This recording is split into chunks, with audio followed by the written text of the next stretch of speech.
Unless ordered to do otherwise, all denizens of the fair basilica moved in predefined paths according to their station. Aspirants circulated among the vertebral towers, like blood coursing through arteries, each step an invitation for the pathogem of the ancient etchings. Elish Norn's word made metal and flesh, to seize them with spasms of convulsive delirium. High above, angels on mute pilgrimages between mist-bound aeries soared on wings of patchwork cartilage.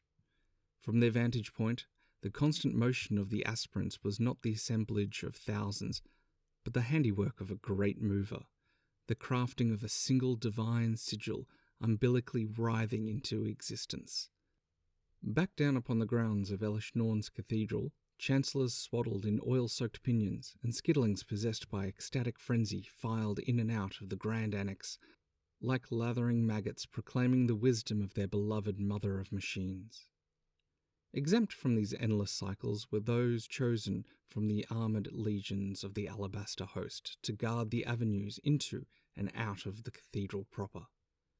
Their role, unlike all others in the fair basilica, was to stand perfectly, inhumanly still, for they were the unblinking gaze of the mother herself. Woe be to the legionnaire who shirked this distinction to so much as wipe away a blemish on its armour. So it was no surprise to Tezzeret when the twin centurions standing watch over the front gate didn't flinch when the planar bridge fractured, then tore open the hollowed space in front of them. He was once again on the accursed plain of New Phyrexia, the charred endoskeleton of Rona in his arms.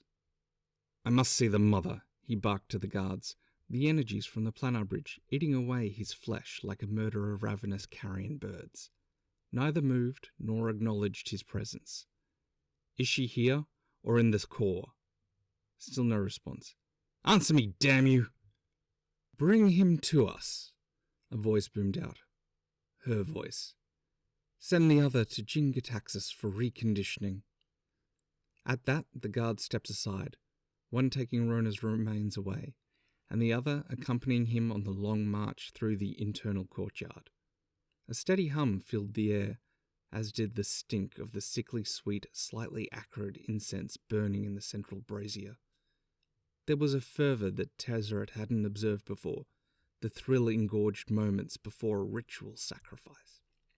Tezzeret's journey ended inside a chamber held up by struts of bone-like porcelain flaring out from the walls, a set of ribs meeting in the centre to form a dais of high steps leading up to the throne of Elish Norn.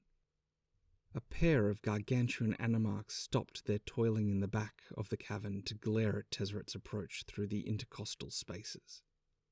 "Honoured mother," he said, kneeling. "We did not call for you," said Elish Norn, her voice so loud it felt like it was bursting out of his head. "Why have you abandoned Dominaria?" "Our forces were overwhelmed," Tezzeret began. "Not possible. Our breadth is all-encompassing." "So true, mother, but there was treachery. Rona, the one I arrived with, one of Sheoldred's minions," said Elish Norn.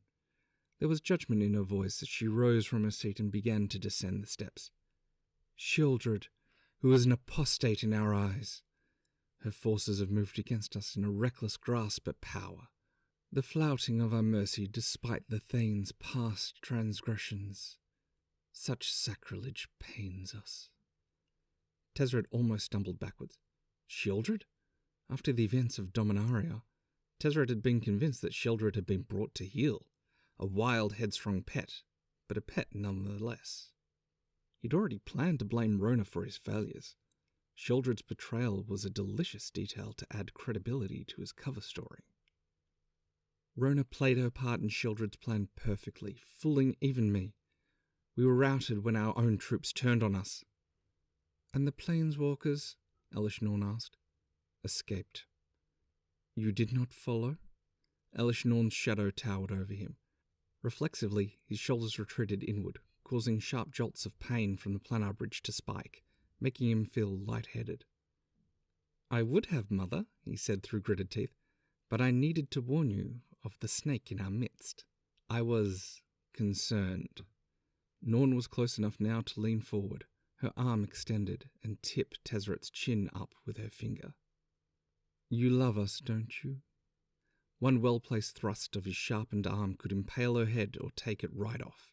Would the sweetness of the action be well worth the hell he'd face afterward? Death? If he was lucky. Torture? Still preferable to what he suspected would truly unfold. The stretching and warping of his body and mind. The victory of the oil over his own tenacious spirit. The end of him, and the beginning of his everlasting servitude. Like Tamio. Like Goldmane. Tezzeret closed his eyes and willed his heart to slow, concentrated on the sound of his breathing. What child does not love his mother? He said, looking back up. Tell us then, child. Tell us of the enemy. We encountered the Planeswalker's new leader. She struck Rona with her terrifying weapon. Tezzeret watched Elish Norn's ire fade, replaced with apprehension. The leader's name is Elspeth Tyrell. Tezzeret let the name linger. In other circumstances, witnessing the mother of machines genuinely fearful would have been a rare treat to savour. But the planar bridge was sapping away any pleasure he would have felt. The weapon? A blade of gleaming white, said Tezzeret. Like a shard of a star. We had no answer, just like we have no answer when she arrives on New Phyrexia. You must agree that this is now an inevitability. We will be ready, Norn growled. None of us is ready. However, she has given up the advantage of surprise. We must take the opportunity. Another wave of pain swept over Tezzeret, forcing him back onto his knees in faux penitence.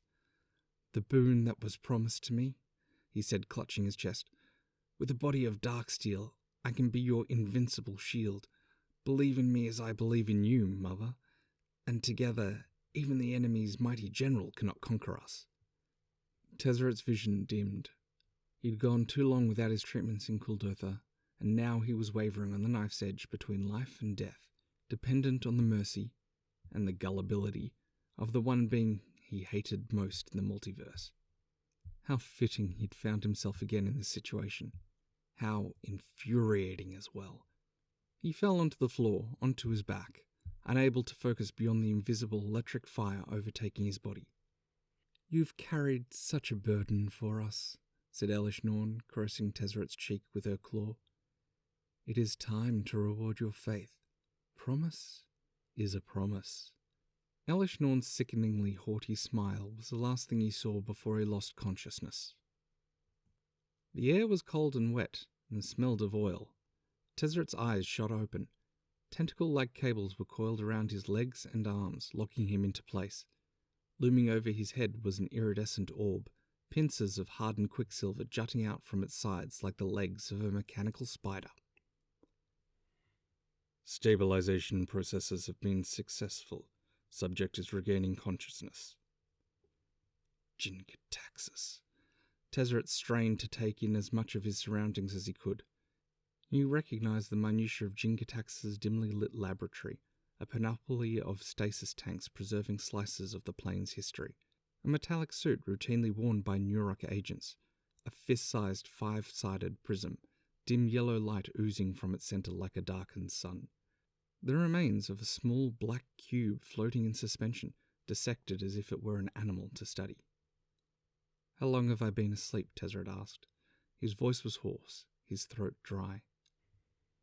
Long enough to prepare for the task delegated to me, said Jin-Gitaxias, stepping into view.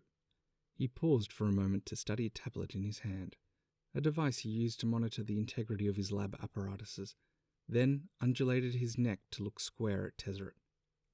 Embarking upon projects on short notice is imprudent, and at such a sensitive time.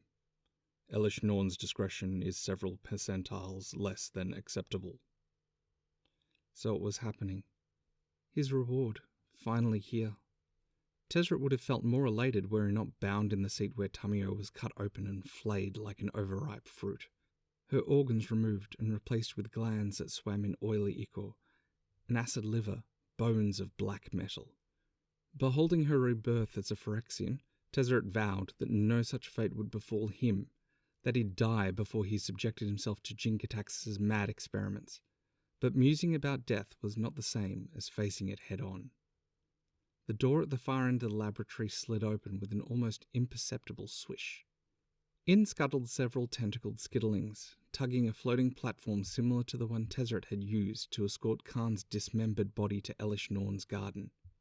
Only this platform bore something of much greater importance to him. The prize he'd long sought, streaks of gold swirling across and around its otherwise jet-black surface. A body of dark steel. Cold, indestructible, invincible. Something welled in Tezzeret's chest, overcoming even the constant burn of the planar bridge against his flesh. Was it hope? Not at all. Such a delusion was fine for simpletons. Tezzeret had no use for it. What he had was clarity. There was nothing like desperation to renew one's conviction, to harden one's resolve.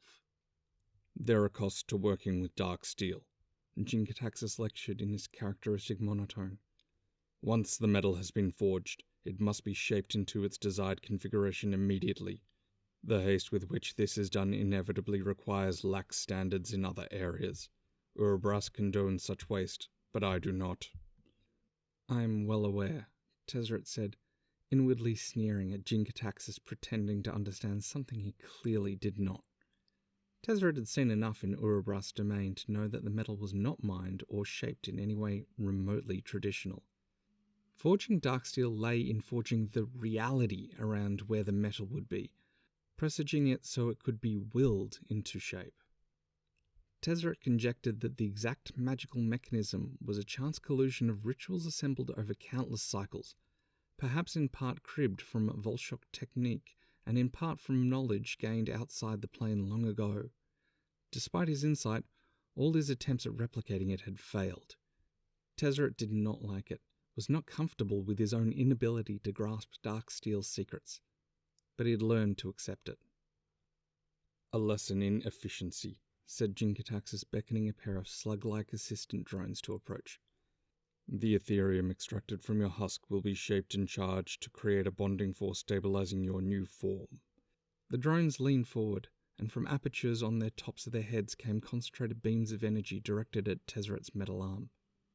At first, he felt nothing, but soon the sensation of slowly rising warmth gave way to searing heat where his arm met his organic shoulder. Tezzeret watched as the embodiment of his own exceptionalism melted into slag. Jin-Gitaxias collected it in a bowl and poured the superheated Ethereum into a narrow channel cut into the back of the Darksteel body. This will remain a weakness in an otherwise impregnable form, but adequate precautions can mitigate the danger to yourself. Ingenious, Tezzeret thought. A lesser artificer would have tried to invent a more complex way to create the bond, all the better to impress an academy of simpering colleagues. Not Jin-Gitaxias. He understood that the elementary attraction of elements, of like clinging to like, was pure, involatile, and unparalleled. Now, said Jin-Gitaxias, commence with the procedure. The operator orb descended onto Tezzeret, a ring of pincers closing around his neck. Then the orb began its work, first by implanting microfilaments into his skin, each puncture like a dagger stroke. Surgical needles embedded in his seat did the same, knitting a weave of Ethereum strands around his spinal column. Tezzeret flexed his fingers, curled them into fists. A numbing thrum of energy began to course through the metal threads, causing a sudden bout of dizziness to wash over him. Then his head and spine were separated from his body. Now little more than a mass of scarred meat and scorched metal surrounding the planar bridge. The pain was magnitudes beyond any he'd ever felt, so much so that visions began to flood his mind. Pieces of a familiar fever dream he'd experienced when Bolas saved him from the brink of death. An ocean cloaked in cerulean haze. An island of metal, grasses of burnished pewter and tree leaves like age-tarnished razor blades. Mournful contrabasso chords growing into ear-splitting pearls, the chimes of a titanic clock. Then, blackness. Silence. Tezzeret opened his eyes to the glare of the lights overhead on the speckled marble slab. Did it work? Was he alive or dead? He wasn't sure. He focused on his fingertip upon the slab and marvelled when it moved on command. Yes, he felt the muscles, if they could be called that, in his limbs bursting with a raw physical strength he'd never known. More importantly, the burning of the planar bridge was gone, and his mind felt keener than it had in months, as if a diseased piece had been excised. "You have outdone yourself," said Tezzeret. "Negative," said Jin-Gitaxias. "This advancement was well within my abilities." "In any case, my admiration for your skill is sincere," said Tezzeret, "as sincere as my contempt for your loathsome plane and everything on it." At that he willed himself to enter the blind eternities, this time as a man reforged. He relished the thought of visiting restitution upon all who had wronged him, then amassing power to attain his proper place in the pantheon of the multiverse. Except he didn't move. There was no characteristic snap of the universal edges parting, no bout of momentary queasiness that routinely accompanied his planeswalking. Tezzeret flexed his limbs, but the clamps around his wrists and ankles were made of the same unbreakable dark steel that now composed his body. It was then that he noticed a thin inlay of rippling silver metal fed into shallow crevices stretching across the marble slab he lay on. He cursed, recalling how Khan had been prevented from saving himself. Tezzeret had fallen into the same trap. "Release me at once!" Tezzeret attempted to planeswalk away again, and again he failed. "Do you hear me?" "Dark steel has another drawback," said Jin-Gitaxias, paying no heed to Tezzeret's cries. "The conversion to blight steel requires weeks, if not months, of exposure to the glistening oil." With a click of his claws, the praetor called the operator black orb down to hover near his shoulder. He tapped the orb, causing a slithery tentacle to emerge from within its nest of appendages. "Fortunately, advancements have been made to minimize this issue as it pertains to the task at hand." The tentacle unfolded, revealing a small module at its tip. A reality chip, a new version dripping with glistening oil. "This was not part of my agreement with our mother," screamed Tezzeret. "Her wrath will rain down upon your head." "There is no violating an agreement already broken." Jin-Gitaxias gestured to the far wall, which slid open to reveal a tank of blue liquid. Suspended inside was the body of one of Urabrask's chief lieutenants, a scrap chief, its arms stretched away from its body like a spider being pulled apart. He knew. Jin-Gitaxias knew about it all. Urabrask, the Mirrans, the impending attacks, everything. "Such developments do not displease me. They introduce possibilities intriguing enough to let them unfold as they will." His own play for the throne, thought Tezzeret. "Nevertheless, I regret not feeding your tissues to my larva upon our first encounter. But as oversights can be corrected, so too can the treasonous be. What is Elish Norn's nomenclature? Ah, forgiven." Tezzeret tried again to break his bonds, casting spells in every direction he could. But with each incantation, the metal inlay on the slab would flare, changing colour from silver to a bright opalescence, siphoning away the energy he needed to escape. Still, he kept casting, desperate for anything that could penetrate the dampening field. Something did. "Planeswalker," he heard a presence speak, a voice that boiled with the rage of Phyrexia's forges, albeit one nearly extinguished from exhaustion. "How do you reach my mind?" It had been so long since Tezzeret had initiated contact with the Telemann that he'd almost forgotten how. Less a true spell than an Esper mentalist trick, establishing a mental bond in this way allowed the caster to assume total control of another individual, provided full permission had been granted. Useless against an enemy, but in a situation such as the present one, it was exactly the improvised weapon he needed. "Give me control, Phyrexian," thought Tezzeret.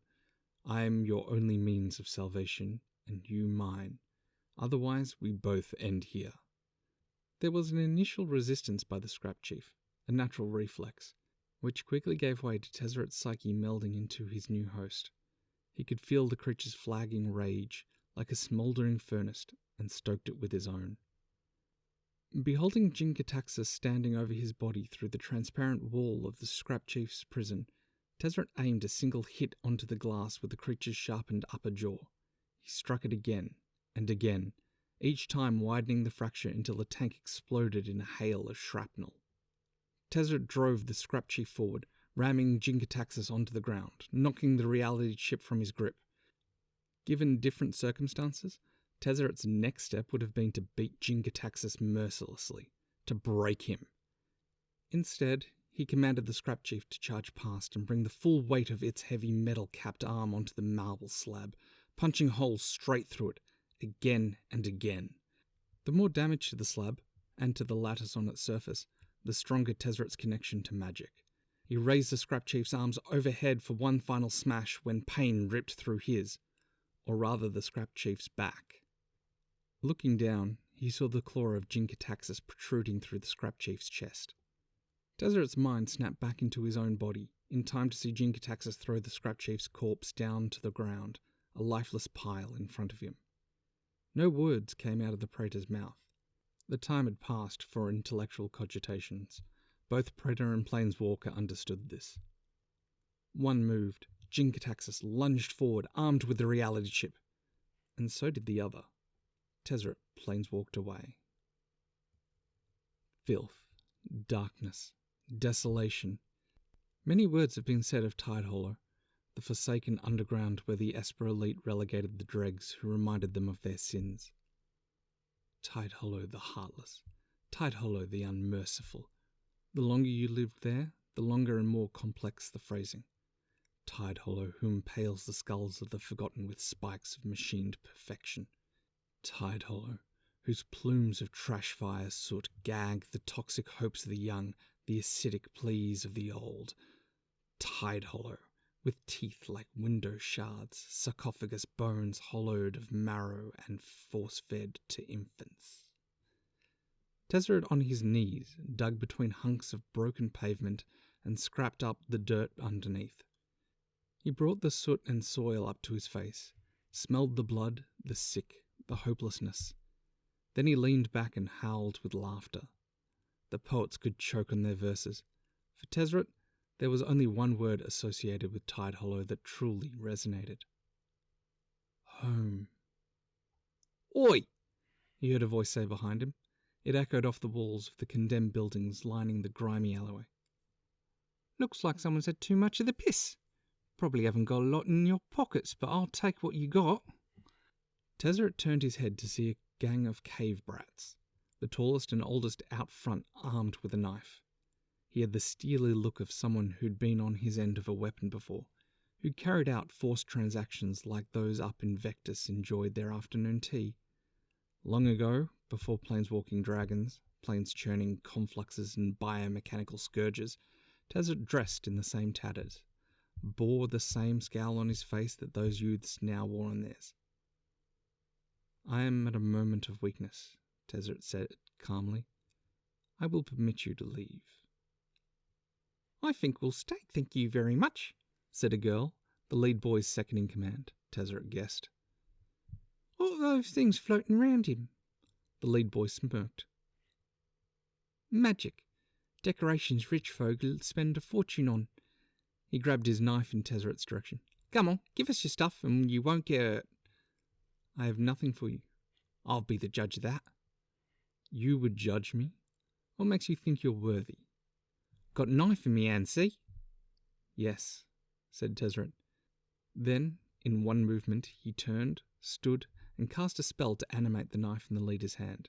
It wrested itself from the boy's grip and then plunged itself into his palm, nearly severing his fingers entirely. I see. Aetherlich! The girl screamed, sparking a stampede, the lead boy holding his wrist as he scarpered away. The gang scattered, its bigger members trampling over the smaller ones who made up the back ranks, leaving behind a lone blonde child, pushed down into the gutter by his erstwhile fellows.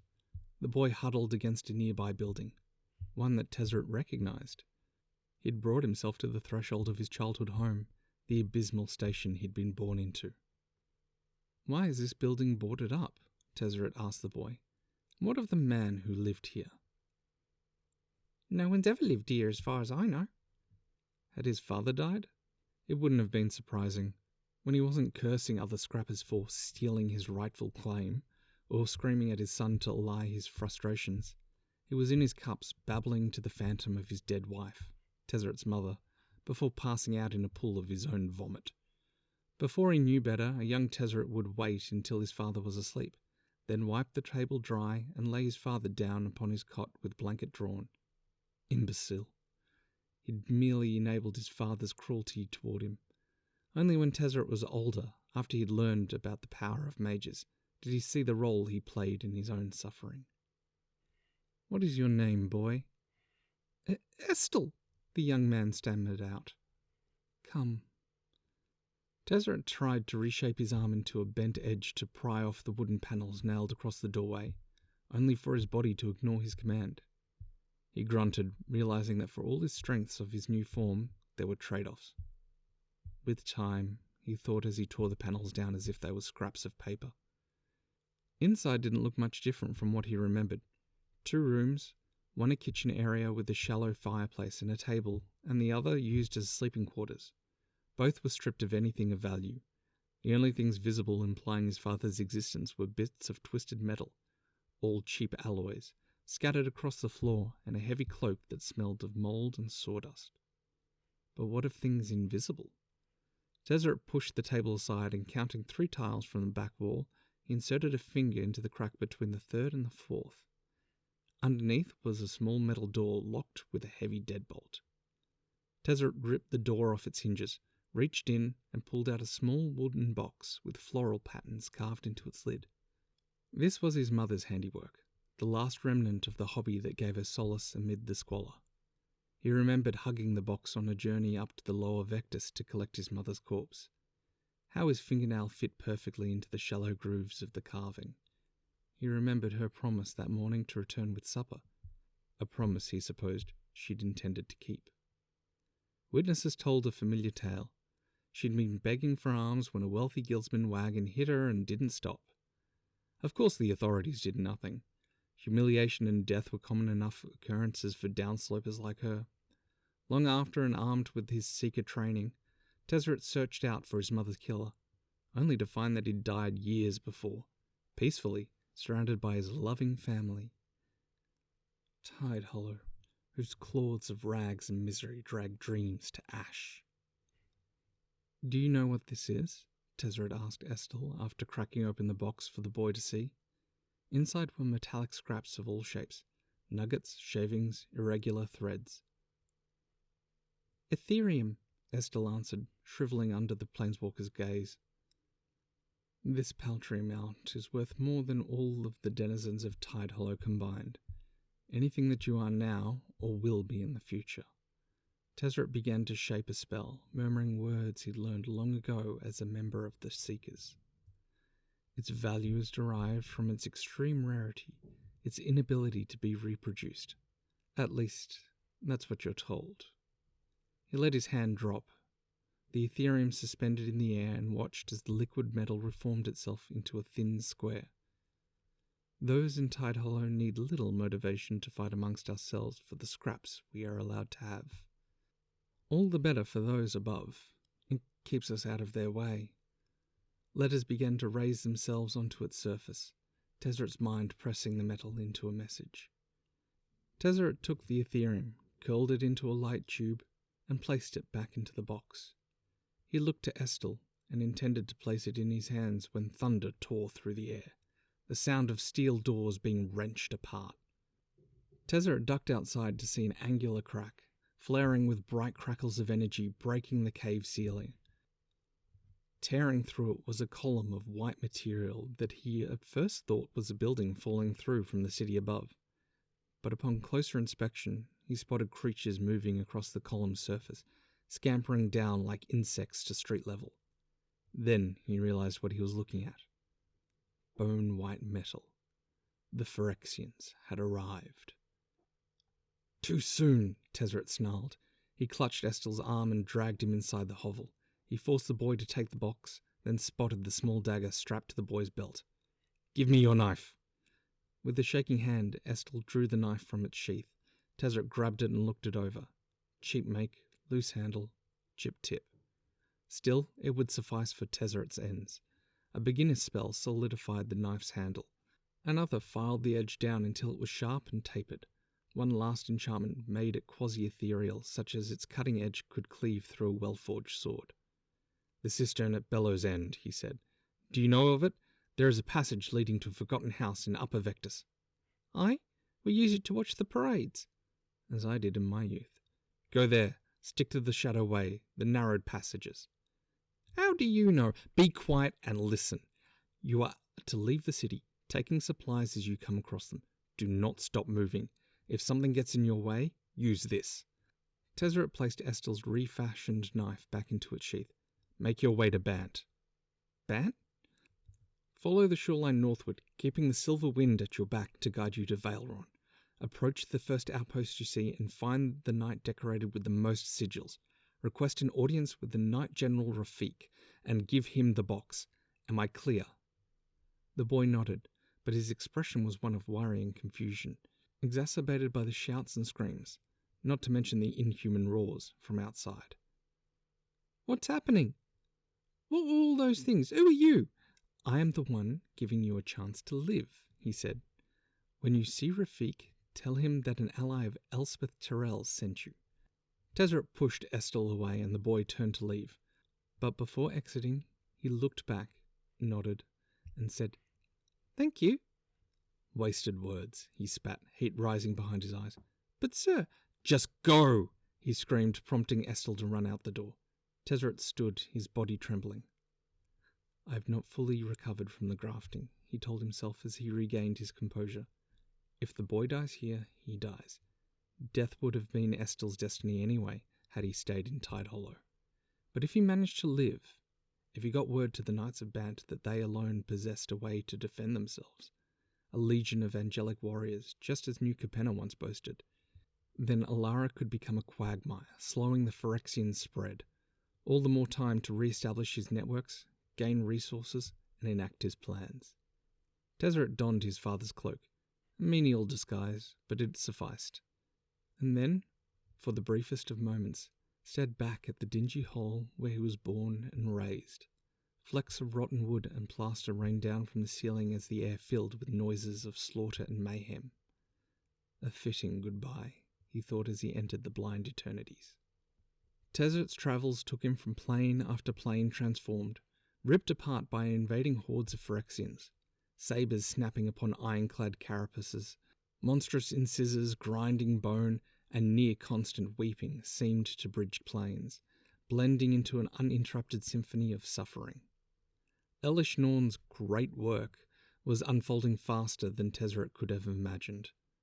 Aranza, Ilke, Obsidius, all planes that contained safe houses built up by Baltris, his second-in-command in the Infinite Consortium. Their existence, and hers for that matter, was one of the few shreds of specific knowledge Bellerin had left behind when he scraped out Tezzeret's mind in the Nezumi swamps. But there was nothing safe about these planes anymore. They'd become mere extensions of New Phyrexia, fresh blossoms on Elish Norn's debased world tree. Other planes, Mirinkar, Cabralin, were in the process of being subsumed. The inhabitants would fight back, only to fail and become one with the Machine Legion. Tezzeret had no choice but to keep moving. One more plane held a safe house he could use as a refuge, though it was a place he was hesitant to return to. He'd run out of alternatives. To his relief, there was no sign of invasion, at least an overt one, among the bustle at dusk of Tawashi's narrow streets. Gone was the tension fueled by the recent upriser aggression, leaving the people to resume their normal, dismal lives. Unaware, cattle fit for slaughtering. No matter. Tezzeret's concern was finding the safe house, resting, and claiming what materials Baltris had stashed there. Unfortunately, the snaking layers of gridwork that marked the Tawashi Undercity had proven as formidable a barrier to his reprieve as a Phyrexian horde. "Where is it?" he muttered, emerging from yet another alleyway back onto the street. Tezzeret stiffened the hood of his cloak and kept his face low. Surveillance was everywhere. He had long been unwelcome in most parts of Kamigawa, and he had no doubt that his enemies had renewed their hunt for him after his most recent stint on the plain. He continued walking until he found himself in Dragon's Well, one of the lower sections of the Undercity. an area forever shielded from the sunlight by a matrix of bridges that serviced those who worked and lived in Tawashi's skyscrapers. It was a logical place for the safe house's location. Out of sight, buried, forgotten by all but the Undercity's biker gangs that eke out a meagre existence in petty crime. Somewhere Tezzeret would have chosen, perhaps a location he did choose but could no longer remember. He placed his hands on the support column of a bridge and murmured a rhabdomatic spell, sending his mind sizzling through the metal in search of a doorway with the consortium's magical imprint. "It is you," he heard someone say, a split second before feeling a surge of electricity overtake him. Tezzeret suddenly felt helpless to gravity, the weight of his body toppling him over like a tipped statue. It took all his strength to reach backward, where he felt a blade piercing the threadbare cloth of his father's cloak, penetrating the soft ethereum in the middle of his back. Lucky shot, or unlucky as it were. A bright light then burst out of the darkness, shining down upon him from atop a hovering surveillance drone, its cannon still smoking from a recently fired shot. Stepping out from the periphery was a Nezumi, young from his stature, with grey-spotted white fur, unlike most of his brethren. "Where is she?" Tezzeret groaned and attempted to planeswalk away, but his mind was too scrambled to escape or to cast spells. He reached back again, this time tapping the shaft of the blade with his fingertips. "Tamio," the Nezumi continued, "tell me where she is." He raised a control rod, using it to command the drone to lower. "Is she dead?" With a click, the cannon chamber loaded with another shot trained on Tezzeret's head. "Tell me now!" "What is she to you, rat whelp?" Tezzeret said with a dry grunt. "You're her champion? Her hero swooping in to save her from the darkness?" "My mother!" "Mother. Of course." Tamio's family, as she would endlessly drone about. It was never quiet with her around. Her inane singing, a broken music box stuck in an endless loop. "Genku, my love, I will come back for you. Hiroku, my love, I will see you again. Rumio, my love, we shall embrace. Nashi, my love, not of my blood, but of my heart." Yes, Nashi. That was his name. "I saw you die once for burning my village to the ground," he said, his arm wavering, fingers positioned on the buttons of the control rod. "Tell me where she is, or you'll die again." Full circle. Tezzeret looked up and stared into the boy's eyes. "Then do it." Nashi's hand shook. "I swear." "Do it! What are you waiting for, you coward?"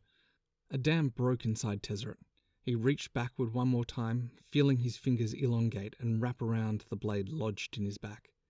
He wrenched the blade out and threw it at Nashi's drone, knocking it askew enough that the cannon shot far wide of its target. Shadows danced. Nashi tried to bolt away, but Tezzeret was faster, snatching him by the collar of his leather jacket and dragging him to the ground. "You pathetic weakling!" Tezzeret, in control of his faculties once more, lifted Nashi with one arm and threw him against the bridge support. "Fate handed vengeance to you, and you squandered it! Few ever get that chance." Tezzeret picked Nashi up again and pinned him to the wall. The boy was battered, red patches sunk into his fur like blood on snow. "In this life, you take what you deserve. Others will try to stop you, so you stop them first. You kill them first." The rumble of engines erupted all around Tezzeret. He turned just as light flooded the area from more than a dozen motorbikes forming a semicircle around him. No exit. "Let him go," ordered the leader, a female Nezumi atop a bike styled like a dragon. "This is no concern of yours." "Yes, it is." "He's one of ours," the leader said. "You're outnumbered. Let him go, or else." Tezzeret dropped Nashi in front of his feet. More threats. Always threats that tasked him for a response. Very well. Metal would be his answer. Brutal and precise. For hate's sake. With that thought, he expanded his magic out past himself in all directions, into the bridges that spanned the iron firmament above his head, into the ground to collect deposits of ore deep underneath them. Perhaps detecting something amiss, the leader ordered 3 of her henchmen to dismount from their bikes and approach. Too late. Tezzeret twitched, making the short blades in the henchmen's hands move of their own accord. impaling their wielders and dragging them away from the light. The rest of the Nezumi mounted their bikes again and revved their engines to ready for a charge. Another futile effort. Each of their mechanical steeds was a magnificent work, an artifact in its own right, gleaming and powerful, and metal. Raising his hand in front of his face, palm up, Tezzeret slowly squeezed his fingers together. Realization hit the gang members seconds after as their bikes began to shake. Some tried to jump off, only to find the metal on their persons, weapons, buckles and pins on their clothing, had fused to their bikes, shackling them in place. They could do nothing when, all at once, Tezzeret clenched his fingers into a tight fist, lifting the bikes into the air and then slamming them together with a gruesome crunch. He gazed at the mass of metal and flesh, used his magic to rotate it in the scant light of Nashi's grounded drone. Shrieks of incredible pain. Fractured limbs skewered by chrome shafts glittering in the darkness like a jewel. A false jewel. A curse masked as treasure. No, true power was not in either of these, in amassing armies or gathering weapons. It was in surviving, in thriving, in outliving all those who had ever come after him. With a shred of his will, Tezzeret sent the mass of crushed metal and bodies careening into the dark, where it collided with a far wall. Then all was quiet. He looked down where Nashi lay, crouched down, and cradled the boy's head in his hand. Nashi wrapped his fingers around Tezzeret's wrist, the half-congealed blood in his palms leaving a residue, black and viscous, upon Tezzeret's dark steel skin. "Your mother still lives." "Alive?" Nashi gasped, the smallest sliver of a smile flashing across his face. Tezzeret nodded. "She will come for you soon enough." He leaned in closer. "And when she does, you will wish I had killed her." Gently he placed Nashi's head onto the ground, stood up, and walked away. The safe house was located behind a false wall in a gleaming parlour, bright and raucous, where people from the lower strata of Kamigawa society sunk their money into machines, promising riches but delivering little more than flashing lights and clanking sounds. It shouldn't have surprised Tezzeret. Baltrus always had a penchant for such frivolities. Inside he found exactly what he was looking for: a private place to rest, to strategize, to ruminate. The supplies were also most welcome: a new suit of light armor, the spine and neck area of which he magically reinforced, several denominations of currency from many different places, a mana blade, one of the very few not in the possession of the Church of the Incarnate Soul, and last, a small crystal that, when held, projected a pattern of pinpoint lights onto the wall, an esoteric telemetry that rekindled memory long snuffed out. Tezzeret planeswalked from Kamigawa to a plane so forlorn that even he did not know its name. The journey, the flexing of a neglected muscle still retaining the imprint of endless practice, found him standing amid an ocean of sand. In the distance rose a shallow hill made of seamless metal, and emerging from its top was a single spiked tower. Once this was his tower, the base of operations from which he steered the fortunes of other planes as the shadowy leader of the infinite consortium. Smart Bellerin to keep this from me, Tezzeret mused. But no longer. As Tezzeret began his trek forward, he pondered the battle happening across the other planes. Bellerin and his cohort against Elish Norn. They would reach the end soon, the stage when both opponents would unleash their final salvos against each other. This was always the most important part of the game, one he was glad to sit out. Eventually, one of them would be victorious, but weakened. Then, and only then, would he make his move. In the meantime, there was much rebuilding to do.